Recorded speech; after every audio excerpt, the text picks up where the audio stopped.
एकदम परफेक्ट असा गोल गळा आणि सुंदर अशी बारीक नाडी कशी तयार केली बघायची ना तुम्हाला. चला मग आपण पाहूयात. नाडीसाठी मी 1 इंच रुंद आणि 15 इंच लांब अशी क्रॉसपट्टी काढून घेतलेली आहे आणि ती अशा पद्धतीने फोल्ड करून एकदम कडेकडेने आपल्याला बारीक शिलाई मारून घ्यायची आहे. शिलाई एकदम समान आली पाहिजे, कमी जास्त नाही. हे पहा, मी नाडी पलटी करण्याचे स्टँड घेतलेला आहे. ह्याने खूप लवकर नाडी पलटी होते आणि जास्त काही त्रासही होत नाही. पहा किती बारीक नाडी झालेली आहे आणि ती किती एकदम इझिली निघते बघा. सेम अशी एकदम नाजूक आणि सुंदर आपण नाडी तयार केली का नाही, तो ब्लाऊजला, सिंपल ब्लाऊजला तशी नाडी अटॅच केली का नाही, त्याचा खूप छान लुक येतो. तुम्ही पाहिले स्टार्टिंगला बघा. तर आपण ब्लाऊजची पूर्ण उंची 15 इंच घेतलेली आहे. टोटल उंची 14 इंच आहे. 1 इंच वाढवून आपण 15 इंच घेतलेली आहे. गळा उंची ही आपली 10 इंच आहे आणि खालची गळा रुंदी ही आपण 3.5 इंच ठेवलेली आहे आणि वरच्या साईडनं गळा रुंदी ही आपण 2.25 इंच ठेवणार आहोत.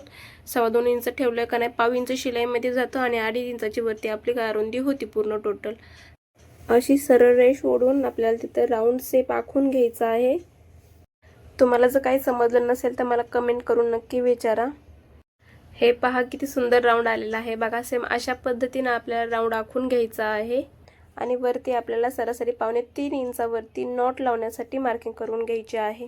2.25 इंचावरतीच नॉट लावायची, कारण अर्धा इंच वरती शिलाईमध्ये जाणार आहे. मग बरोबर 2.25 इंचावरती आपली नॉट तयार होते. नाडी आपण अस्तरच्या आतमध्ये कव्हर करून लावणार आहोत. हे सेम अशा पद्धतीनं अस्तर आणि मेन कपड्याच्या मधोमध नाडी ठेवायची आहे आणि त्याच्यावरती शिलाई मारून घ्यायची आहे, कारण ती नाडीवरच्या साईडनं दिसणार नाही आपल्याला. पायपिंग जर करायची असेल ना तर मग आपण वरतून लावली असती, पण पायपिंग नाही करायची आपल्याला. अस्तर आतमध्ये कव्हर करायचं आहे, त्याच्यामुळं मग आपण नाडी आतमध्ये अटॅच करून घेऊया. सेम अशा पद्धतीनं सावकाश सावकाश आपल्याला शिलाई मारायची आहे. जी आपण मार्किंग केलेली आहे ना त्याच्यावरती शिलाई मारून घ्यायची व्यवस्थित आणि अर्धा इंच एक्स्ट्रा कपडा सोडून कट करून घ्यायचा आहे. हे पहा, आणि दुसरी पण नाडी आपण अटॅच करून घेऊया. 2.25 इंचावरती बरोबर तिथं मार्किंग करून नाडी ती पण तिथं अटॅच करायची आणि शिलाई मारून घ्यायची.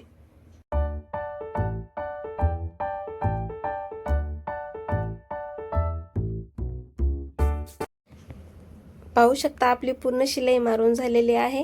आता अर्धा इंच मार्जिन सोडून आपण तिथं कट करून घेऊया आणि छोटे छोटे कट मारून घ्यायचे आहेत. जिथं जिथं राऊंड आहे ना, असं राऊंड जिथं आहे ना तिथं कट मारून घ्यायचे आहे. वरची स्ट्रेट आहे ना तिथं काही कट मारायची गरज नाही आहे. राऊंड आहेत ना तिथंच कट मारून घ्यायचे आणि पलटी करून दाबटीप मारून घ्यायची. जर तुम्हाला राऊंड नेकला पायपिंग कशी लावायची ह्याचा जर व्हिडिओ बघायचा असेल ना तर मला कमेंट करून नक्की सांगा. मी त्याचाही व्हिडिओ लवकर पोस्ट करेल. आणि तुम्ही हा व्हिडिओ देखील पूर्ण बघा आणि तुम्हाला कसा वाटला कसा नाही ते देखील मला कमेंट करून सांगा.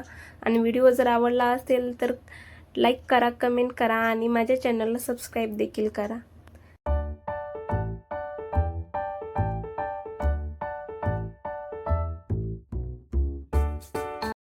तुम्ही पाहू शकता आपला सुंदर असा राऊंड नेक तयार करून झालेला आहे. फिनिशिंग बघा किती छान दिसते. गळ्याचा आकार देखील किती सुंदर आलेला आहे बघा.